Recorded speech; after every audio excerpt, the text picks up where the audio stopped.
Mike, you still don't even have a girlfriend anyway, right? I've always been the butt of jokes. At the reunion, an elite classmate looked down on me. I missed you so much I came to see you. Immediately after, a classmate is astonished when he sees the woman who appears. You're really lame, you know. Ha ha ha ha. I awkwardly laughed off the comments without knowing how to respond. My name is Mike. I am a man who will turn 40 this year, whose only strengths are that I was always earnest and have worked hard in my studies. As you can guess, I've been teased ever since I was in school. I've consistently been made fun of by both men and women. Mike, you're really a lame guy. Seriously, you're not dull at all, and I pity you. They always teased me like this, and I couldn't even deny it. I just laughed and acted like a fool every time. I was pathetic, frustrated, but most of all I was always upset with myself for laughing it off and not talking back. I've always loved learning, and I was the top student in my grade. Thanks to that, I was able to get into a well-known university. In college life, I was not teased at all. I was feeling somewhat deflated because I was so braced for it. I know, it's childish. No one messes with me anymore in college. With that thought, I was at ease with my college life. The same was true when I joined the club, and I was enjoying my life as if my life earlier had been a joke. However, my joyful life dramatically changed at a certain point. I coincidentally overheard shocking words from a friend. Mike is pitiful, isn't he? His face is just ugly. Woman from the same club, whom I was quite fond of, was talking about me like that behind my back. I was on the verge of becoming distrustful of people. Moreover, in the club, that woman acted as if nothing had changed, smiling and interacting with me, which only hurt me more. I couldn't take it anymore and quit the club to immerse myself in my studies. If I focused on my studies, I didn't have to think about the things I didn't want to think about, and no one would ever bother me.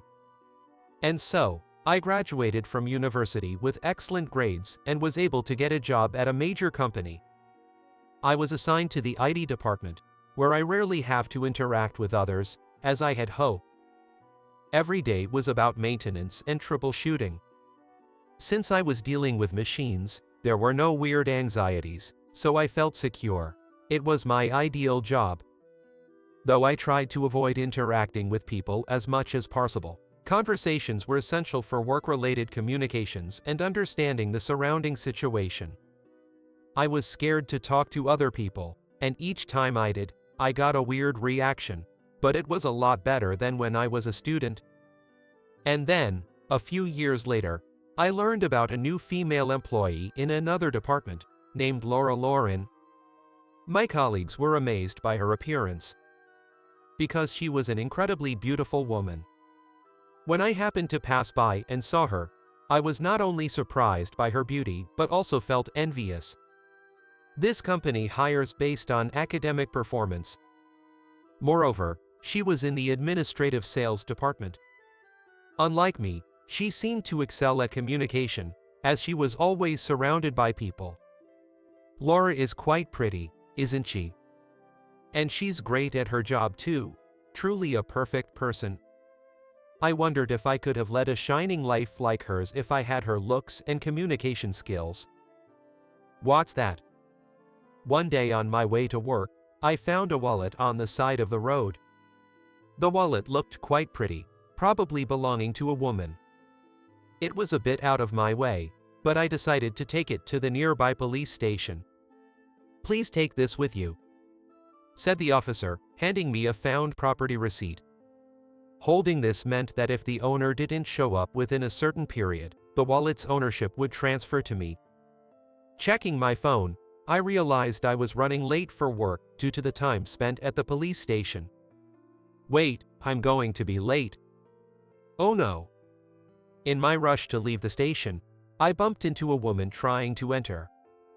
The woman who bumped into me fell on her butt. Despite my hurry, I blamed myself for not being careful enough and causing trouble to someone else. trying to do a good deed only to end up complicating my own life. It felt like my life was a perfect example of clumsiness. "I'm so sorry, are you okay?" I asked the woman who had fallen. "I'm sorry too, I was in a hurry." When I offered my hand, she took it, and I gently helped her up. And when I saw her turn to me, I froze for a moment. The woman I had bumped into was Laura. Hurting such a beautiful woman made me feel down, but I first needed to make sure she wasn't injured. "I'm terribly sorry for bumping into you. Are you hurt?" "I'm fine. I just lost my balance. I was in a panic because I lost my wallet." "Your wallet?"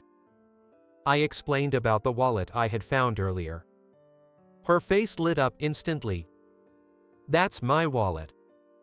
The wallet I found was safely returned to her hands. Although we both hurried to our workplace, we ended up being late. "I'm sorry, I was late because I had to drop off a found wallet at the police station." "All right, just this once, okay?" After explaining the situation to my boss, I was relieved to be let off the hook. At lunchtime, as I was heading out, I saw Laura standing at the entrance, waving at me. She's looking over at me and waving her hand, and I quietly turn around to check behind me. There was no one behind me. She's waving at me, right? As I nervously approached Laura, she greeted me with a bright smile. "I want to thank you for this morning by treating you to lunch." "Oh, no, that's okay, don't worry about it." No matter how much she appreciated it, I was never comfortable getting a woman younger than me to treat me. I still felt like I'd rather treat her. "Mike, you're my hero for finding my treasure. This wallet contains a photo of my late mother. She shared that she lost her mother to illness at a young age and was raised by her father alone. Her mother had always lived in the hospital, but a photo she kept in her wallet was the only one of her mother looking healthy and smiling brightly in the park, making it her treasure. If it's a treasure, you might say I should keep it at home, but I just can't bear to part with it. I need it with me all the time." As I listened to her story, my mind was racing. Having heard such a story from her, I felt compelled to offer some kind words of comfort. However, as someone who has hardly ever spoken to women, I wondered what I could say that would be appropriate without making things worse. "I don't know what to say, it's just too sad." After much thought, I decided to be honest and express exactly how I felt. After speaking, I internally chastised myself for not being able to say anything more insightful. I may not be able to talk to anybody in the future if the beautiful woman looks at me coldly. Apprehensively, I checked her expression. But she didn't seem to be in the worst-case scenario I had imagined. Instead, perhaps pleased by my response, she wore a warm smile. "If you won't let me treat you, I'll bring you some delicious sweets next time." As she said this and left, I once again found myself unable to utter a cool response or even wave goodbye. Here, just as promised. Oh, thank you." Laura indeed brought sweets to my department on another day.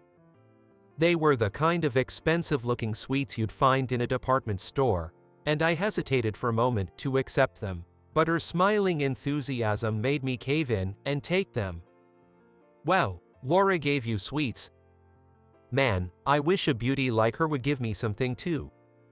My colleagues looked on with surprise and envy. Wanting to escape their gazes, I left the workplace as soon as it was time to go home. Once home, I nervously opened the box of sweets. Inside were elegant cookies that could be savored slowly over several days, and even a tin of tea leaves that would be perfect with the cookies. There seemed to be a letter in the box as well. It was written in lovely, handwritten script. "You can count on me if you need anything." Her contact information was written at the bottom of the letter. It seemed I was faced with another dilemma. The letter included her contact information, but I had no idea what to do. I stared at the contact details, paced aimlessly around the room, and even took a bath to try and clear my head. And so I spent a good hour worrying about it. I couldn't help but thank Laura for the cookies, so I made up my mind to contact her. "This is Mike. The cookies and tea were delicious, thank you very much." I texted Laura that was vague no matter how many times I reviewed it. As soon as I texted, a ringtone rang from my phone indicating a reply from her, and in my panic, I took a breath and slowly peeked at my phone. "I'm glad to hear that." Her reply was brief. I was a little embarrassed at how I was feeling now, as this was the first time I had ever exchanged texts with a woman in this way. From that day on, I started receiving texts from her frequently. Each time, I agonized over how to respond, taking my time with each message, though her replies always came quickly. At first, it took me a while, but as we continued to exchange messages, I gradually became more comfortable, and it felt like chatting with a friend. Time passed, and I turned 40. An invitation to my high school reunion arrived, leaving me undecided about attending. In elementary and middle school, many of them had grown up together since childhood, so I was not teased that much, but in high school, I met many people for the first time, and it is no exaggeration to say that I was teased the most. But I'm turning 40, and it's time for me to stop worrying about being messed with. I have no good memories at all, but I thought it would not be right to drag out the past any longer, so I replied to attend the reunion. Since I didn't have any particularly close classmates, I had no idea who would be attending. But once gathered, it was clear who was who. Despite everyone being older, the faint traces of our younger selves were still there.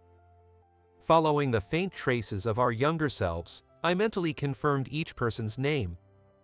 I immediately recognized those who used to tease me. The atmosphere was as if they had simply grown older without truly maturing, chatting amicably around. I tried to keep my distance by sitting far away, but it seemed they were greeting everyone, and they easily spotted me and came over. "Are you, by any chance, Mike?" "Well, yes." He had aged, but his personality seemed unchanged. Sitting beside me with an annoying grin, he started talking.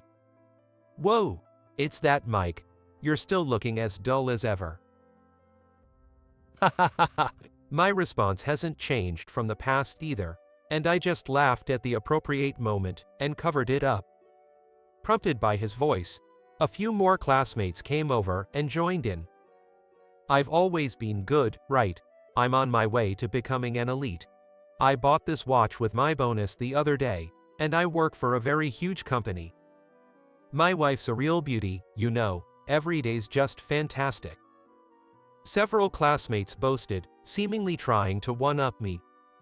I responded with a polite laugh, but they asked condescending questions. "Anyway, you're working for a crappy company, aren't you? Because you're a piece of crap, you'll never make it in a big company." "No, I work for a big company too." "What?" As soon as he heard where I worked, he apparently didn't like it, and his earlier good mood went away, and now he was grumpily engaging with me. "Come on, you've always been a loser in life. Mike, you still don't even have a girlfriend anyway, right?" At their words, I lift my left hand to prove it. Noticing the ring on my finger, they seemed a bit surprised. But they quickly scoffed and looked at me disdainfully. "Don't be vain, you're Mike anyway." Sure, being single at this age might be embarrassing, but it's not good to lie with a fake ring on your finger, is it? He even messed with me for wearing a fake ring just to impress them. Ridiculous. If that's true, it's too lame. But then, a savior appeared to rescue me from my plight. "Hey, I missed you so much I came to see you." "Huh?" Caught off guard by the sudden embrace from behind, I let out a foolish sound. A woman hugged me from behind, intertwining her arms with mine. "Hello everyone, I've heard about you from my husband." She said hello, and everyone's attention was riveted on her. She was strikingly beautiful and young, leaving them speechless at her sight. But eventually, one cautiously asked, Well, who is this? She's Laura Lauren. Well, it's Laura Bland now. We got married recently. Since then, Laura and I have grown closer through texting, and we started dating after her somewhat pushy approach. I was indecisive even about where to go on dates, but her excellent communication skills always helped us find places we'd both enjoy. I have shown her all the pathetic aspects of me, but she was not appalled by this kind of me and stayed with me for a long time. At first I had a hard time coping with the fact that everything was new to me, but as I got to know her, I began to see her as an irreplaceable and precious person. If we were to get married, I'd change my last name. What? I panicked, having made a proposal that I had not intended at all. As I was floundering around thinking about how I could somehow make the proposal even cooler, Laura grabbed my hand to calm me down. I love your down-to-earth nature. Laura, you should have absolutely turned a blind eye to the purse I lost at that time, if you considered you were in a hurry to work, but you didn't. I was attracted to you because of your sweet nature, she said, leaving me even more bewildered with her heartwarming words. To add to that, she continued, I want to change my last name to yours. Hearing her response, I felt a warm sensation deep inside me. Laura accepted me as I was, and I felt like my old self was saved, and I really was grateful to her for that. And to this day, it was Laura who saved me from this situation, and I can't thank her enough at all. I'm sorry to have disturbed you, my dear.